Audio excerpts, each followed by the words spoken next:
Ladies, gentlemen, and everything in between, hello, welcome to the channel. Today we'll be doing how would you even describe this video? I'm not really sure, so I'm not going to attempt to. We're basically doing a reaction to the royal guard who collapsed in front of the Queen's casket during her funeral. And can I just say real quick, the Queen's funeral was trending like for 4 days straight in the United States, and it's actually because the funeral was days. It wasn't just like an hour or two. Like, I thought y'all turned off your TVs and it was like just the Queen's funeral for like a couple hours or so.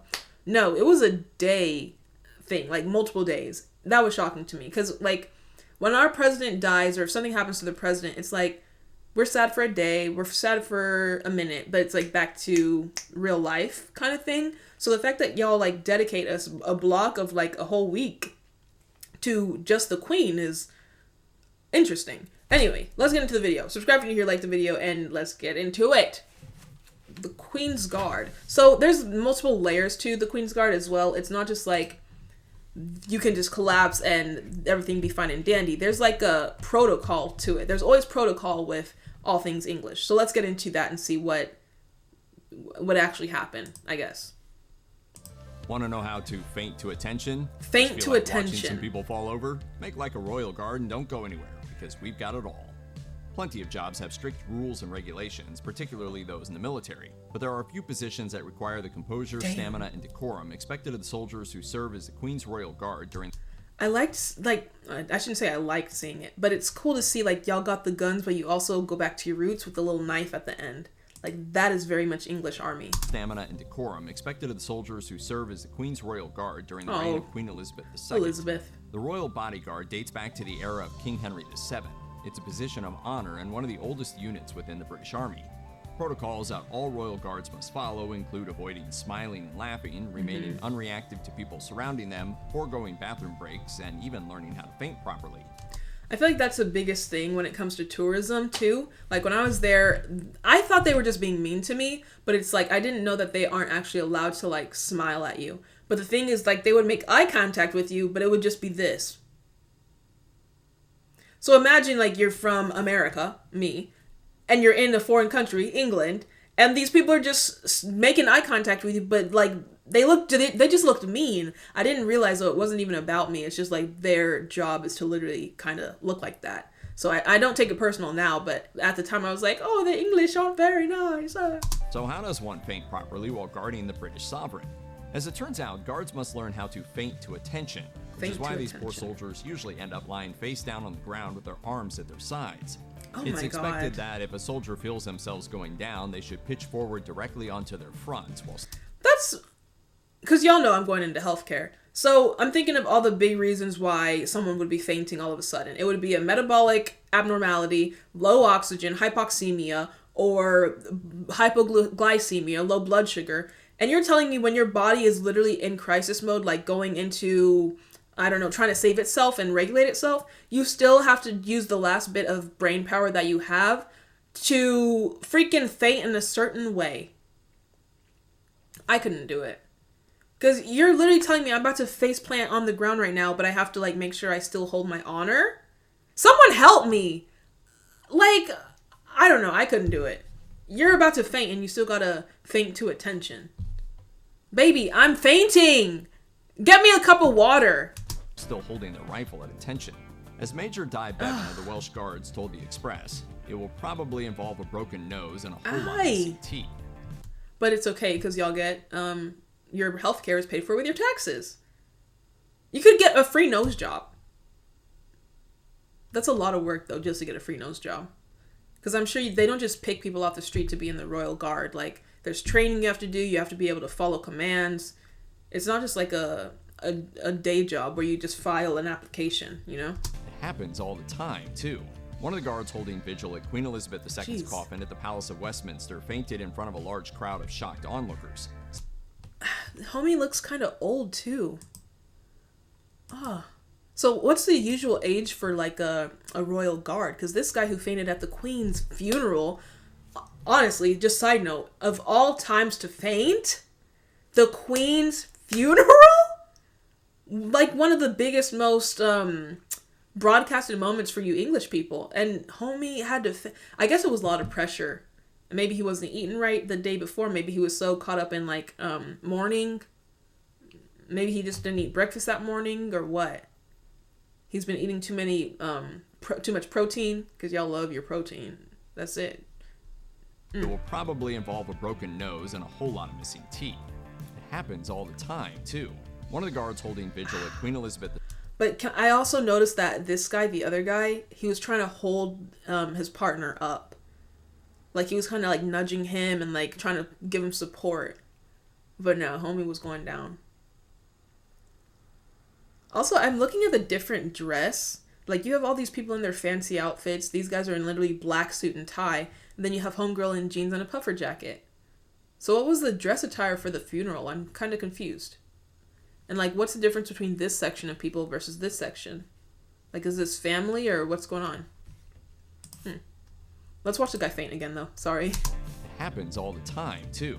One of the guards holding vigil at Queen Elizabeth II's coffin at the Palace of Westminster fainted in front of a large crowd of shocked onlookers. And you know it's not a fake faint, because me, if I'm like trying to, I would never try to fake a faint, but if I were, notice how he didn't bend his knees to like hit his knees first on the ground? No, he went face first. Like, there's a step here. He could have like bent his knee to where he broke his fall kind of thing. But no, he didn't break his fall at all. Like, it wasn't intentional. One of the guards holding vigil at Queen Elizabeth II's coffin at the Palace of Westminster fainted in front of a large crowd of shocked onlookers, several of whom had spent hours in line waiting to pay their respects to the Queen. Oh, that answers my question. Y'all are standing outside for hours? I mean, if I were English and my entire life we had one queen, I wouldn't stand in line, though. I got it. But again, I feel like that's probably my American influence. Like, no human being would I stand in line to attend their funeral for. It's just a different thing. I mean, I could be outside and do my little respects. I don't have to stand in line for hours. I can see it on TV, too. I can see all the little lions and all that. I mean, if you want the experience, because it is a once in a lifetime thing. No, it's not, because your new king is like 70. He's got 10 to 20 years left. You can... Anyway. Crowd of shocked onlookers, several of whom had spent hours in line waiting to pay their respects to the Queen. The live stream of the event paused momentarily as police officers went to assist. The other guards remained at attention, as is the protocol in such situations. Soldiers from the Sovereign's Bodyguard, the Household Division, and the Yeoman Warders of the Tower of London remain at the Queen's coffin for 24 hours each day as she lies in state. They remain entirely motionless at each corner of the casket's podium. That's gotta be rough on the body. Like, the blood flow is non-existent at that point. You can't even do high knees or walk in place. Does anyone bring them water? Do they eat? They have to. 'Cause even like on a 12-hour shift at the hospital, we get 30 minutes of a break to eat something. Man, 24 hours you're standing there at attention, and you have to hold that position and not even move. Heck no! They have to be fit, though, and like work out all the time, because there's no way you could get a fat guy to do it. I'm sorry to say it, but there's no way. Like, imagine, see the guy at the top with his little hand on his little sword thing? Your muscles are tensed for 12 hours, 24 hours. That's crazy. Rotating every 20 minutes, but completing a total of 6 hours of standing. Oh shit, my bad.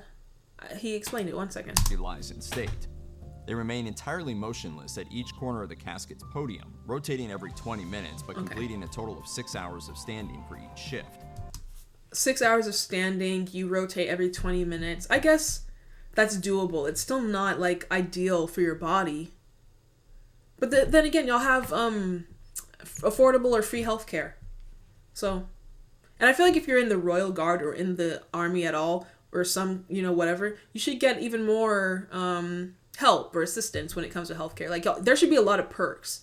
You know how every job has, like, benefits? I feel like the highest level of benefits should be for the Army people or the Royal Guard, right? Or I guess the people even in the royal family themselves. Let me know if that's how it works, though. I feel like they should get really good benefits, because that is rough on the body. But how can guards avoid fainting in the first place? That big ass Garrison hat. Sergeant Major Probably Billy hot. Mott told the Express that he recommends exercising in advance, staying hydrated, and wiggling one's toes and tensing the calves while standing. He explained, Wiggling your if you're resting on your heels, the blood doesn't flow back to the brain. If you hydrate, wiggle your toes, if you eat and scoff in the morning, then you're fine. And Royal... Well, he was kind of adorable. But the fact that y'all got to go through these little hurdles and hoops to keep the perfusion going, it's a bit rough. It's a hard job. It's not for anybody. Guards have struggled to stay standing for decades. More recently, in 2016, no fewer than 2 guards fainted during the first 2 days of Queen Elizabeth's 90th birthday bash. The first casualty of uprightness fell to the ground outside of St. Paul's Cathedral, and and you know it's hot. Oh my gosh. I feel like it should be mandatory to have central air in all of England. I know it doesn't get as hot as it does here in Texas, but still, when you have all that suit and big-ass bear hat thing on, you're going to get hot. It's inevitable. So there should be air conditioning. That should be one of the benefits. Free air conditioning. Your electric bill should be paid for. Second dropped during the Trooping the Color Parade.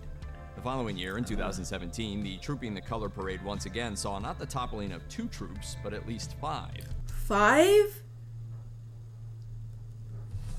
Okay, so I commend the guys because everybody that he's shown so far in the video has definitely fallen to attention. But at the same time, I'm like, if people are just fainting, don't we think that we should, like, maybe, I don't know, change protocol?